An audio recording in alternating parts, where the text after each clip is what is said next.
10-10 اور 12-12 سال کی لڑکیاں موبائل استعمال کر رہی ہیں. اب تو آن لائن پڑھائی کے نام پر بڑی آسانی سے ان کے ماں باپ بھی دے دیتے ہیں. موبائل کا استعمال وہ اس 1 سال کے لاک ڈاؤن میں اتنا سیکھ گئی ہیں کہ ان کو جو جیو کی طرف سے اور ایئرٹیل کی طرف سے ملنے والی 1 GB 1.5 GB ان کو پورے دن استعمال کرنا ہے. پھر رات کی تاریکی اور اندھیرے میں ماں باپ جب سو جاتے ہیں تب آپ کی بیٹی پڑھنے کے بہانے الگ روم میں جاتی ہے اور پھر وہ کیا کیا دیکھا جا رہا ہے وہ سب بتانے کی ضرورت نہیں ہے. میرے بھائیوں، یہ سب کچھ اسی موبائل کی دین ہے.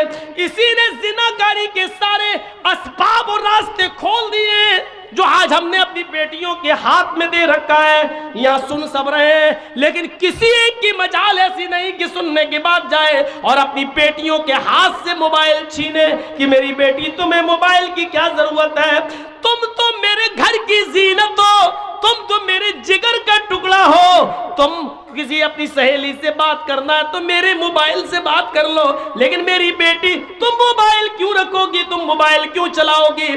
آج کسی باپ کے اندر اتنی ہمت نہیں جو اپنی بیٹی سے یہ کہہ سکے. اللہ کے رسول نے بھوشیہ کی باتیں بتا دی اور یہاں تک بتا دیا نساء کاسیات عاریات ممیلات ومائلات. او لوگوں، ایک ایسا زمانہ آ جائے گا تم اپنی آنکھوں سے دیکھو گے عورتیں لڑکیوں کو کہ تم دیکھو گے کہ وہ کپڑے تو پہنے ہوئے ہوں گی، ان کے جسموں پر کپڑے تو ہوں گے عاریات، لیکن کپڑا پہننے کے باوجود بھی وہ ننگی ہوں گی، کپڑا پہننے کے باوجود بھی بوڑیاں ہوں گی، کپڑا پہننے کے باوجود ان کے جسم نمایاں ہوں گے. آج کپڑوں کی فٹنگ دیکھ لو، اتنے ٹائٹ کپڑے کہ کپڑا سن لو، میری بہنوں سن لو، میری ماں سن لو اور میری قوم کی بیٹیوں پھر سن لو، جو لڑکی اتنا ٹائٹ شلوار قمیضی کیوں نہ پہنے، ساڑی کیوں نہ پہنے، اتنے ٹائٹ کپڑے پہننے کی کپڑا پہننے کے بعد اس عورت یا اس لڑکی کے جسم کا فگر دکھائی دے رہا ہو، اس کی باہیں دکھائی دے رہی ہو، اس کے شریر کا اس کے جسم کا فگر دکھائی دے رہا ہو کہ یہ اتنے سینٹی میٹر ہوگا، یہ اتنے انچ ہوگا، یہ ساری چیزیں اگر نمایاں ہو رہی ہوں تو وہ جسم چاہے کتنا ڈھکا ہوا ہو یہ ننگے میں شمار ہے، یہ عریاں میں شمار ہے، یہ برہنہ پن میں شمار ہے. اللہ کے نبی نے ایسی عورتوں کے لیے کہا ہے عاریات کاسیات، کپڑے تو پہنے ہوئے ہوں گی، عاریات لیکن ننگی کہلائی جائیں گی. دنیا فیشن پرست کہے، آج کی میڈیا فیشن کہے، تم اس کو یہ کہو کہ آج کل کا فیشن ہے، لیکن محمد رسول اللہ کی شریعت میں ان کو ننگا کہا جائے گا. وہ عاریات ہے، وہ برہنہ ہے، وہ ننگی ہیں. ممیلات و مائلات، لڑکوں سے باتیں کرتی ہو، لڑکوں کی طرف مائل ہوتی ہو اور لڑکے بھی اب ان کی طرف جھکتے ہو، یعنی ہنس ہنس کر باتیں کرتی ہوں، گفتگو کرتی ہوں، اتنا میک اپ کر کے نکلتی ہوں کہ ان کو دیکھ کر لڑکے فریفتہ ہو جائیں اور یہ بھی ان کے اوپر مائل ہو جائیں. جب تم یہ دیکھ لو اپنے زمانے میں اور ایسا ماحول دیکھ لو تو ایسی عورتوں کو دیکھ کر سوچ لینا لا يدخلن الجنہ ولا یجدن ریحہا، ایسی عورتیں جنت کے اندر داخل نہ ہوں گی، جنت تو دور، جنت کی خوشبو بھی نہیں ملے گی، جنت کی خوشبو سے بھی محروم ہو جائیں گی. ہمارے اور آپ کے اوپر ہے اپنی بیٹیوں کو کیسے پہنانا ہے، کیسے کپڑے پہنانا ہے، کیا پڑھانا ہے، کہاں جانا ہے. یہاں اچھی بات ہے، اللہ کا شکر ہے، سنا ہے لڑکیوں کا مدرسہ چل رہا ہے، تعلیم نسواں بہت ضروری ہے عورتوں کی، لیکن یاد رکھیے گا میرے بھائیوں، مدرسے کے لوگ مدرسے تک ذمہ دار ہیں. مدرسے کے بعد جب آپ کی بیٹی آپ کے گھر آئے گی تو آپ ذمہ دار ہیں، آپ کو دیکھنا پڑے گا. آن لائن پڑھائی ماحول ہے دیجئے، لیکن آپ وہاں بیٹھیے، آپ کے پاس ٹائم نہیں ہے. آپ اپنی بیوی کو وہاں بٹھائیے کہ میری بچی کے پاس بیٹھے، بھائی کو بٹھائیے کہ وہ آپ کے پاس بیٹھے. 1 گھنٹہ 2 گھنٹہ کمرے میں بند ہو کر وہ پڑھ رہی ہے آن لائن اور 2 گھنٹے کے بعد پھر پڑھائی ختم، پھر ہاں تھوڑا سا کام کر رہی ہوں. اب کیا کام کر رہی؟ میں یہ نہیں کہہ رہا ہوں بدگمانی کریے، لیکن یہ دروازے ہیں، دروازے چور، دروازے چور. سردیوں کے دن کا تو لڑکیاں دعا مانگتی ہیں اللہ سر، کیوں؟ اچھا موقع ہوتا ہے، لحاف اندر ڈال ڈال کے واٹس ایپ چلاتی ہوں.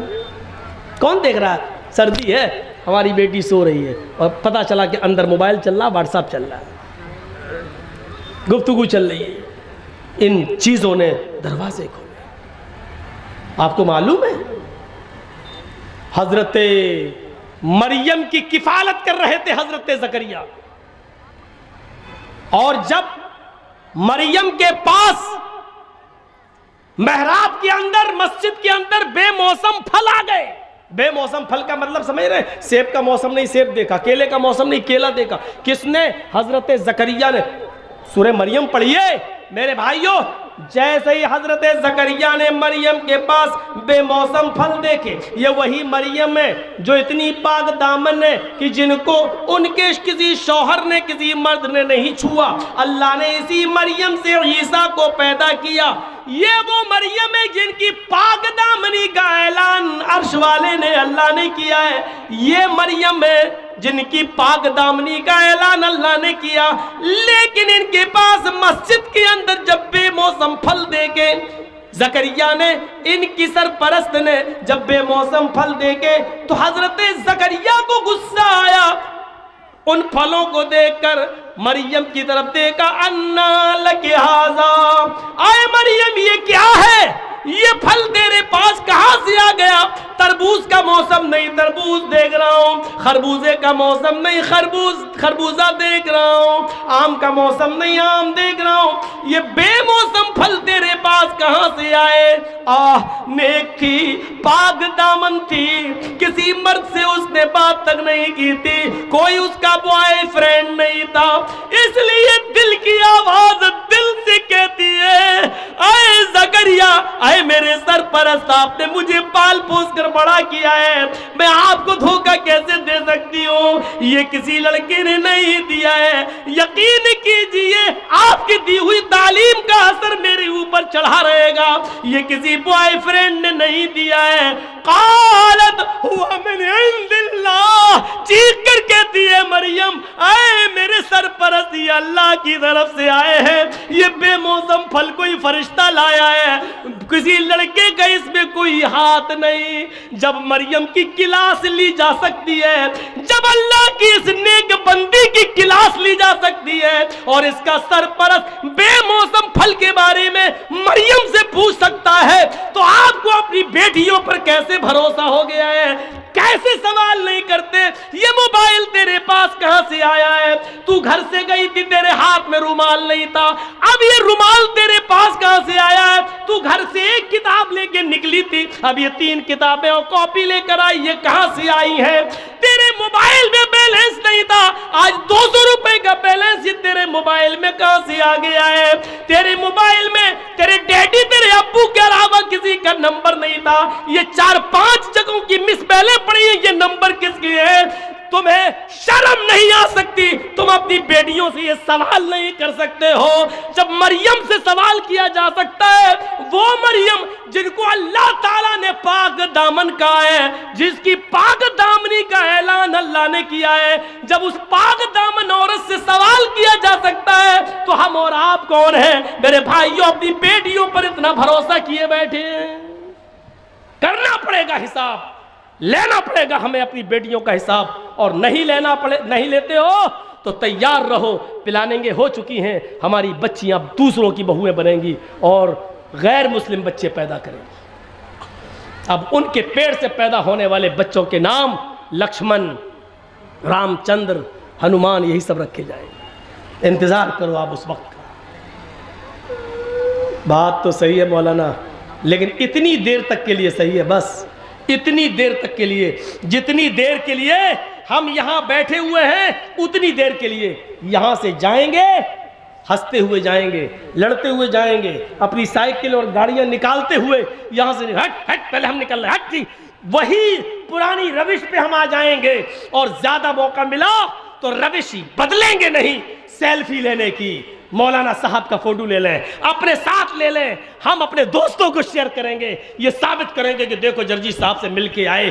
ان چیزوں نے آج دین کا شوق نکال دیا ہے, جلسوں کو رسم و رواج کا مالک بنا دیا ہے. جلسوں میں دینداری آئے تو کہاں سے آئے, جلسوں سے عبرتیں ملے تو کہاں سے ملے, جب جلسوں میں رسم و رواج عام ہو جائے. میرے بھائیوں, سیلفی لینے کے چکر میں, فوٹو لینے کے چکر میں آدمی ایک دوسرے کے ساتھ لڑ مرے, اتنی اجازت نہیں ہے شریعت کے اندر. یہ ویڈیو بن رہا ہے, ایک حد ہے, چلیے چینل پہ ڈال دیا جائے گا.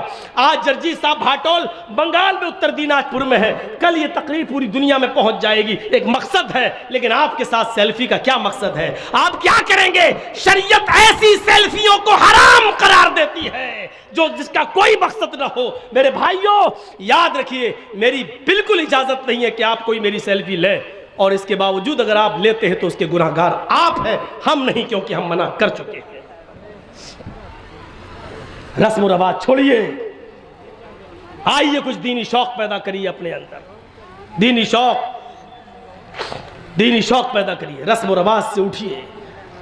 بات آگے نکل گئی تو یہ دو ہی چیزیں ہوئیں, 8 چیزوں پہ چلنا ہے. یہ جو بیٹھے ان کی بات صحیح ہے بھائی, آپ لوگ تھوڑا سا بیٹھ جائیے یا ادھر ہو جائیے, ان کو دیکھنے دیجئے, وہ بھی تو بیچارے اتنی دور سے آئے ہیں. بس بیٹھیے, ٹھیک. تو میرے بھائیوں, اس کے اندر 8 خوبیاں پائی جائیں گی. کون کون سی؟ کم بولے گا, دوسری مستقبل کی, فیوچر کی باتیں بتائے گا, تیسری چیز گیانی ہوگا. گیانی, اللہ کے رسول صلی اللہ علیہ وسلم کو تو ان پڑھ کہا جاتا ہے, امی, اور مہابھارت کہہ رہی ہو گیانی ہوں گے. اس میں کوئی شک نہیں کہ اللہ کے رسول صلی اللہ علیہ وسلم ان پڑھ تھے اس معنی میں کہ آپ کو دنیا میں کسی نے پڑھایا نہیں تھا, آپ کا کوئی استاذ نہیں تھا. جب آپ کو یہ کہا جائے کہ امی تھے تو اس کا 2 معنی ہے. ایک معنی تو یہ تھا, اس کا ایک معنی یہ ہے آپ امی تھے, نہیں ان پڑھ. اس کا معنی یہ ہوگا کہ آپ کو دنیا میں کسی نے پڑھایا نہیں. لیکن ان پڑھ کا مطلب یہ نہیں ہے, نعوذ باللہ. ان پڑھ کی 2 قسمیں ہوتی ہیں. ایک تو یہ ہوتا ہے کہ وہ ان پڑھ ہے بیچارہ, جانتا, پڑھا نہیں ہے, اس کو اس کے ماں باپ نے پڑھایا نہیں. لیکن وہ جاہل نہیں ہے, وہ بڑی عقل مندی کی باتیں کرتا ہے, شعور کی باتیں کرتا ہے, اچھا بزنس بھی چلا رہا ہے, اور قاعدے سے بیٹھتا بھی ہے, قاعدے سے بات بھی کرتا ہے. تو لوگ کیا کہتے ہیں, پڑھا لکھا ضرور نہیں ہے لیکن قاعدے کا ہے, تمیز کا ہے. اور ایک ان پڑھ وہ ہوتا ہے جس کو اس کے ماں باپ نے پڑھایا نہیں, اور ساتھ میں اس کو ماحول بھی غلط ملا, کھڑے ہو کے پیشاب کرتا ہوا جا رہا نالی میں. 1-2 بچے, ہم بتائیں گے نہیں کہاں کے, اوپر چھت پہ کھڑے ہو کے دیکھتا کوئی آدمی گزر رہا, وہیں سے انہوں نے چڈی اتاری, پیشاب کر دیا, اس کے سر پہ گر رہا. ہم لوگوں کے ساتھ ایسا ہو چکا ہے. تو ایک یہ ہوتا ہے کہ پڑھایا نہیں ماں باپ نے, دوسرا ان پڑھ بھی بنایا. اللہ کے رسول صلی اللہ علیہ وسلم اس معنی میں ان پڑھ تھے کہ دنیا میں کسی نے آپ کو پڑھایا نہیں. لیکن اللہ کے رسول صلی اللہ علیہ وسلم بہت بڑے عالم تھے, آپ سے بڑا عالم کوئی تھا ہی نہیں. جب یہ کہا جائے کہ عالم تھے تو پھر پڑھانے والا کون, تو اس کا معنی یہ ہوگا کہ اللہ کے رسول صلی اللہ علیہ وسلم کو اللہ نے پڑھایا, اور جس کو اللہ نے پڑھایا ہو اس سے بڑا کوئی عالم ہو سکتا ہے؟ نہیں. ان پڑھ تھے, دنیا میں کسی نے نہیں پڑھایا, لیکن آپ سے بڑا کوئی عالم نہیں تھا. کیوں؟ کیونکہ اللہ نے پڑھایا. اور خود اللہ تعالیٰ نے فرمایا, سورہ اعلیٰ پڑھیے, سورۃ الاعلیٰ پڑھیے, اور دیکھیے کیا کہا, سَنُقْرِئُكَ فَلَا تَنْسَى, سَنُقْرِئُكَ فَلَا تَنْسَى. آئے محمد صلی اللہ علیہ وسلم, ہم آپ کو ایسا پڑھائیں گے کہ آپ بھولیں گے نہیں. کیا کہا اللہ نے؟ ہم آپ کو ایسا پڑھائیں گے کہ آپ بھولیں گے نہیں. تو اللہ نے کیا کہا, ہم پڑھائیں گے. تو کس نے پڑھایا نبی کو؟ اللہ نے. اور انسان کو جب پڑھاتا ہے تو اس کا پڑھایا ہوا سبق انسان کو یاد بھی رہتا ہے اور بھول بھی جاتا ہے. مثلا ہمیں ہمارے استاذ نے 20 سال پہلے کیا پڑھایا, آج آدھا یاد ہے, آدھا یاد نہیں ہے. ہم آپ کو کیا پڑھا رہے ہیں ابھی, اور 1 گھنٹہ 1.5 گھنٹہ 2 گھنٹہ بولنے کے بعد آپ سے پوچھیں ہم نے کیا پڑھایا آپ کو، تو آپ کو بہت سی باتیں یاد ہوں گی اور بہت سی بھول جائیں گے، بہت سی آپ باتیں بھول چکے ہوں، کیونکہ انسان کو جب پڑھاتا ہے تو پڑھانے والا بھی بھول جاتا ہے اور جس کو پڑھایا گیا ہے وہ بھی بہت سی باتیں بھول جاتا ہے، لیکن جب اللہ کسی بندے کو پڑھاتا ہے تو اللہ تو بھول ہی نہیں سکتا، اور اللہ کا پڑھایا ہوا بندہ بھی اس سبق کو کبھی بھولا نہیں سکتا۔ سَنُقْرِئُكَ فَلَا تَنْسَى، اے نبی ہم آپ کو ایسا پڑھائیں گے کہ آپ بھولیں گے نہیں۔ اللہ کے نبی کو جب ان پڑھ کہا جائے تو اس کا مطلب یہ ہوا کہ کسی انسان نے نبی کو نہیں پڑھایا، لیکن جب یہ کہا جائے کہ اللہ کے نبی سے بڑا کوئی عالم نہیں، تو اس کا مطلب یہ ہے کہ اللہ کے نبی کو اللہ تعالیٰ نے پڑھایا، اور جس کو اللہ پڑھائے اس سے بڑا گیانی کوئی ہو سکتا ہے نہیں۔ تو اللہ کے رسول کو کیا کہا گیا؟ تیسری صفت کہ وہ بہت بڑے گیانی ہوں گے۔ کیوں گیانی ہوں گے؟ کیونکہ جس کو اس کا رب پڑھائے اس سے بڑا گیان کس کے پاس ہو سکتا ہے؟ کس کے پاس؟ اور آج دیکھ لیجئے میڈیکل سائنس بھی آج محتاج ہے محمد رسول اللہ کی تعلیم کی۔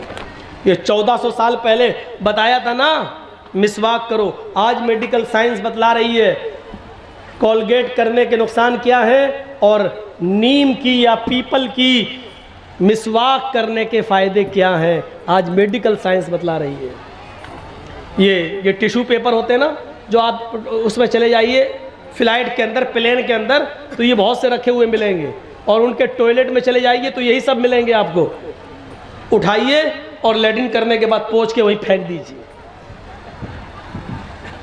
زمانہ کل تک ہنس رہا تھا، اللہ کے رسول صلی اللہ علیہ وسلم نے کہا تھا کہ جب تم استنجا کرنے جاؤ تو مٹی کے 3 ڈھیلے استعمال کر لو، 3 سے کم ڈھیلے استعمال نہیں ہونا چاہیے۔ مٹی کے ڈھیلوں پر ہنستے تھے لوگ، کیا ہے محمد صاحب نے مٹی کے ڈھیلے ارے پانی نہیں تھا، مٹی کے ڈھیلے بتا رہے ہیں۔ آج اسی میڈیکل سائنس نے یہ بتا دیا کہ مٹی کے ڈھیلے جراثیم کو، کیڑوں کو، گندے کیڑوں کو اور خطرناک کیڑوں کو مارنے میں زیادہ صلاحیت رکھتے ہیں، اور گندگی کو جذب کرنے کی زیادہ صلاحیت رکھتے ہیں۔ آپ دیکھ لیجئے بہت سے برتنوں کو جب آپ صاف کریں، سرف سے صاف کرنے کے بعد، رن صابن سے صاف کرنے کے بعد بھی چکناہٹ باقی رہ جاتی ہے، تو پھر اس کو مٹی لا کر صاف کیا جاتا ہے اور مٹی سے اس چکناہٹ کو دور کیا جاتا ہے، کیونکہ مٹی کے اندر جراثیم کو مارنے کی زیادہ صلاحیت موجود ہے۔ آج کی میڈیکل سائنس نے اس کو بتا دیا۔ محمد رسول اللہ صلی اللہ علیہ وسلم سے بڑھ کر کوئی گیانی ہوگا؟ میڈیکل سائنس بتا رہی ہے ناک میں پانی ڈالو وضو بناتے وقت، چڑھاؤ، جب روزے سے ہو تو زیادہ مت کھینچو، حلق میں چلا جائے گا، اور جب روزے سے نہ ہو تو کھینچو۔ آج میڈیکل سائنس بتاتی، بابا رام دیو پوچھو کیا زکام جس کو ہو گیا ہو، یہاں سے پانی ڈالو، یہاں سے نکالو، یہاں سے ڈالو، یہاں سے نکالو۔ آج بتا رہے 1400 سال پہلے محمد رسول اللہ صلی اللہ علیہ وسلم نے بتا دیا۔ اور بابا رام دیو تو وہ بتاتا ہے کہ جس کی ناک نہ نکلتی اور نکل جائے، اوم بلوم کرو، ایسے کرو، پہلے ہی پکڑو، کھینچو اندر، اب یہ پکڑ لو اور پھر باہر نکالو، جس کی نہ نکلتی ہو باہر آ جائے۔ اللہ کے رسول نے مستقل علاج بتایا، گیانی تھے۔ تیسری چیز ہو گئی وہ گیانی ہوں گے، اور چوتھی چیز شروطو گیانی ہوں گے۔ اللہ کے نبی یہ باتیں اپنی طرف سے نہیں کہیں گے، شروطو گیانی، شروطو مانی سننا، گیان مانی علم، سن کر علم، یعنی اللہ تعالیٰ جبرائیل کو بتائے گا اور جبرائیل سے سن کر محمد رسول اللہ صلی اللہ علیہ وسلم کو معلوم ہوگا۔ وَإِ مَا يَنْتِقُ عَنِ الْهَوَىٰ إِنْ هُوَ إِلَّا وَحْيٌ يُوحَىٰ، اپنی طرف سے کچھ نہیں بولتے، جو کچھ بھی بولتے ہیں اللہ کی طرف سے وحی آ جانے کے بعد بولتے ہیں۔ سن کر گیان ہوگا، اپنی طرف سے کچھ نہیں بولیں گے۔ 4 چیزیں ہو گئیں، اب ان چاروں کو ایک طرف رکھ دو۔ 5ویں چیز پر آئیے، بڑی زبردست ہے، پراکرمی، وہ بہت بڑے بہادر ہوں گے۔ بہادر نبی کی بہادر امت آج کہاں ہے؟ آپ نے بھی آندولن کیا تھا نا سی اے اور NRC پر، لیکن دیکھ لو کیا ہوا۔ ایک ان کو دیکھ لو جو کسان لوگ کر رہے ہیں، دونوں آندولن۔ ہاں فرق اتنا ہے کہ جتنا ہنگامہ ابھی ہوا ہے، اتنا ہنگامہ اگر آپ لوگوں نے کیا ہوتا تو گولیاں چل گئی ہوتی، اور ہوا فیروز آباد میں کتنی گولیاں چلیں، شاہین باغ میں کتنی گولیاں چلیں، دلی کے اندر کیا کیا ہوا، پورا فساد، وہ سب پلاننگ، منصوبے سب. لیکن آج بڑا پھونک پھونک کے قدم رکھا جا رہا ہے. ایسا نہ ہو یہ حالات. امتیاز تو بڑھتا جاتا ہے آپ کے ساتھ، ہمارے ساتھ امتیاز بڑھتا جاتا ہے، کیونکہ ہم لوگ میم مسلمان سے جڑے ہوئے ہیں، اس لیے ہمارے ساتھ یہ سلوک تو ہونا ہی ہے اور ہوتا ہے. لیکن دیکھیے میرے بھائیوں اور غور کرو، بہادر نبی کون ہوں گے؟ بہادر. اللہ کے نبی صلی اللہ علیہ وسلم اتنے بہادر کہ جب اکیلے تھے اور لوگ ابو طالب کے پاس آئے، کہنے لگے اے ابو طالب پانی حد سے آگے چڑھ گیا ہے، آپ کا بھتیجا ہمارے معبودوں کو بہت برا بھلا کہتا ہے، اب آپ اپنے بھتیجے کو میرے حوالے کیجیے، ہم اس کو ماریں گے، ہم اس کو قتل کریں گے. آپ کی بات سمجھ میں نہیں آ رہی اس کی، ہم لوگ سمجھا رہے ہیں پھر بھی نہیں مان رہا ہے. محمد کہو صلی اللہ علیہ وسلم، آپ کی بھی بات نہیں مان رہا، ہماری بھی بات نہیں مان رہا ہے، اب جہاں ملے گا ہم اس کو ماریں گے. نہیں تو ایک موقع اور دے رہا ہوں، اس کو سمجھا لو. ابو طالب نے اپنے بھتیجے محمد ابن عبداللہ کو بلایا اور کہا کہ بیٹے تمہارے باپ نہیں ہے، میں نے تمہیں بیٹے کی طرح پالا ہے، اپنے چچا پر اتنا بوجھ نہ ڈالو کہ وہ اٹھا نہ سکے. آئے میرے بھتیجے، تیری پیشانی سے، تیرے سر سے اگر خون کا ایک قطرہ گرے گا تو تیرا چچا ابو طالب اس دنیا سے رخصت ہو جائے گا. آئے میرے بھتیجے، آج یہ کافر لوگ پھر آئے تھے اور مجھ سے کہہ رہے تھے کہ آخری مرتبہ سمجھا لو، اور اگر نہیں مانتا ہے تو آپ ہٹ جاؤ، جہاں ملے گا ہم اس کو ماریں گے. اے میرے بھتیجے مان جاؤ، میرے اوپر اتنا بوجھ نہ ڈالو کہ میں اس کو برداشت نہ کر سکوں، چھوڑ دو ان کو ان کے حال پر. آپ کے ساتھ اس وقت کوئی نہیں تھا ابو بکر کے علاوہ اور آپ کی بیوی خدیجہ کے علاوہ. ذرا تصور کیجئے کہ اس وقت ابو طالب نے کیا یہ جملہ جب کہا تو اللہ کے نبی کی زبان سے جو جملہ نکلا اس کو سنو، جو آپ کی بہادری پر دلالت کرتا ہے. آئے چچا جان، آج کے بعد میں آپ کے اوپر بوجھ نہیں بنوں گا، آپ اپنے آپ کو مجھ سے الگ کرنا چاہتے ہیں تو کر لیجئے، لیکن آپ یہ چاہتے ہیں کہ میں اس دعوت کو دینا چھوڑ دوں جو اللہ نے میرے اوپر فرض کی ہے، جس کو پہنچانا مجھ پر میری ذمہ داری ہے. رہی ان کی بات، یہ کہتے ہیں کہ جہاں ملے گا تو ماریں گے. تو سنیے میرے چچا جان، اس ذات کی قسم جس کے قبضے میں میری جان ہے، یہ کافرین مکہ 9 کروڑ 30 لاکھ میل کی بلندی پر جائیں اور سورج کو توڑ کر لائیں اور میرے دائیں ہاتھ پر لا کر رکھ دیں، اور 2,40,000 میل کی اونچائی پر جائیں اور چاند کو توڑ کر لائیں اور میرے بائیں ہاتھ پر لا کر رکھ دیں. قسم ہے اس ذات کی جس کے قبضے میں میری جان ہے، یہ کافروں کے لیے سورج کا اکھاڑ لانا اور چاند کا توڑ لانا آسان ہے، یہ ایسا کر سکتے ہیں، لیکن میرے لیے یہ آسان نہیں ہے کہ میں دین کی دعوت چھوڑ دوں. میں اس کے باوجود دعوت دیتا رہوں گا، آگے آپ کی مرضی، آپ میری مدد کریں یا نہ کریں، اللہ ہمارا حامی و ناصر ہے. یہ کہہ کر اللہ کے نبی صلی اللہ علیہ وسلم رو دیے اور آپ کی آنکھوں میں آنسو آ گئے. جب ابو طالب نے یہ جملے سنے، اپنے بھتیجے کی ہمت سنی اور یہ جملے سنے اور اپنے بھتیجے محمد رسول اللہ کی آنکھوں میں آنسو دیکھے تو فوراً سینے سے لگایا اور فرمایا کہ میرے بیٹے، وہ بیٹا ہی کہتے تھے، اے میرے بیٹے جاؤ، تم اللہ کے دین کی طرف بلاتے ہو، توحید کی دعوت دیتے ہو، دیتے رہو، جب تک تمہارا چچا ابو طالب زندہ ہے دیکھتا ہوں کس کی ماں نے کس کو کتنا دودھ پلایا ہے جو تیری طرف نظر اٹھا کر بھی دیکھ سکے. میں حتی الوسعت استطاعت کے مطابق تیری مدد کرتا رہوں گا. اے میرے بھتیجے جا، میں تیری آنکھ میں آنسو نہیں دیکھ سکتا، اے میرے بیٹے تم جاؤ اور دعوت توحید دو. آپ کے یہ جملے، یہ سورج لے آئیں، چاند توڑ لائیں، دائیں بائیں ہاتھ پر رکھ دیں، پھر بھی میں نہیں مانوں گا، آپ کی بہادری کی طرف اشارہ کرتا ہے. یہ بہادری تھی، پراکرمی، وہ بڑا بہادر ہوگا. ایک مرتبہ اللہ کے نبی بازار کا سفر کر رہے ہیں، راستے میں ایک مقابلہ ہو رہا ہے کشتی کا، دنگل. ہم لوگوں کے یہاں پر بھی ہوتے ہیں نا دنگل، کشتی لڑی جاتی ہے، دنگل ہو رہا ہے. دنگل کا بڑا شوق تھا اس زمانے میں، دیکھنے لگے دنگل. اس میں ایک پہلوان تھا جس کا نام تھا رکانہ، اس کو کوئی نہیں ہرا پاتا تھا. جیسے آج کل بھی بہت بڑے بڑے وہ پیدا ہو گئے نا، وہ خلی ولی کا تو ہم نہیں جانتے، ان سے بھی بڑے بڑے پڑے ہوئے ہیں، گھوسے اسے مکے اکے مارتے. تو اس زمانے میں ایک بہت بڑا پہلوان تھا جس کا نام تھا رکانہ، وہ ہارتا ہی نہیں تھا کبھی.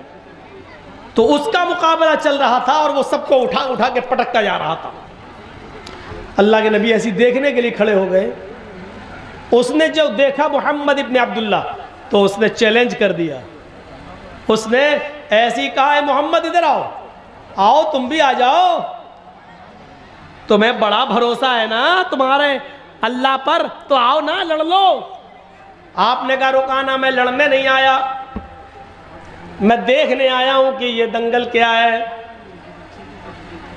اس نے مسکراتے ہوئے سب لوگوں کے سامنے چیخ کر کہا آئے محمد، اگر تم مجھے اٹھا کر پٹک دو، اگر تم مجھے ہرا دو تو میں اسلام قبول کر لوں گا. جب کہا کہ آ جاؤ لڑ لو تو آپ نے کہا نہیں، میں لڑنے نہیں آیا. جب یہ کہا کہ اگر تم مجھے شکست دے دو گے، مجھے ہرا دو گے تو میں اسلام قبول کر لوں گا، تو آپ چلے گئے. اسلام کا معاملہ آیا تو آپ چلے گئے. چلو تیرے جیسے پہلوان کی ضرورت بھی ہے دین کو. آپ آگے بڑھ گئے. یہ کتنی بڑی بہادری تھی. اور کوئی مولانا جرجیز کے سامنے کھڑے ہو کے کہہ دے کہ تم خلی کے مقابلے میں آ جاؤ تو میں تو جاؤں گا ہی نہیں. کوئی ہے، کوئی مقابلہ ہے؟ اللہ کے رسول چلے گئے،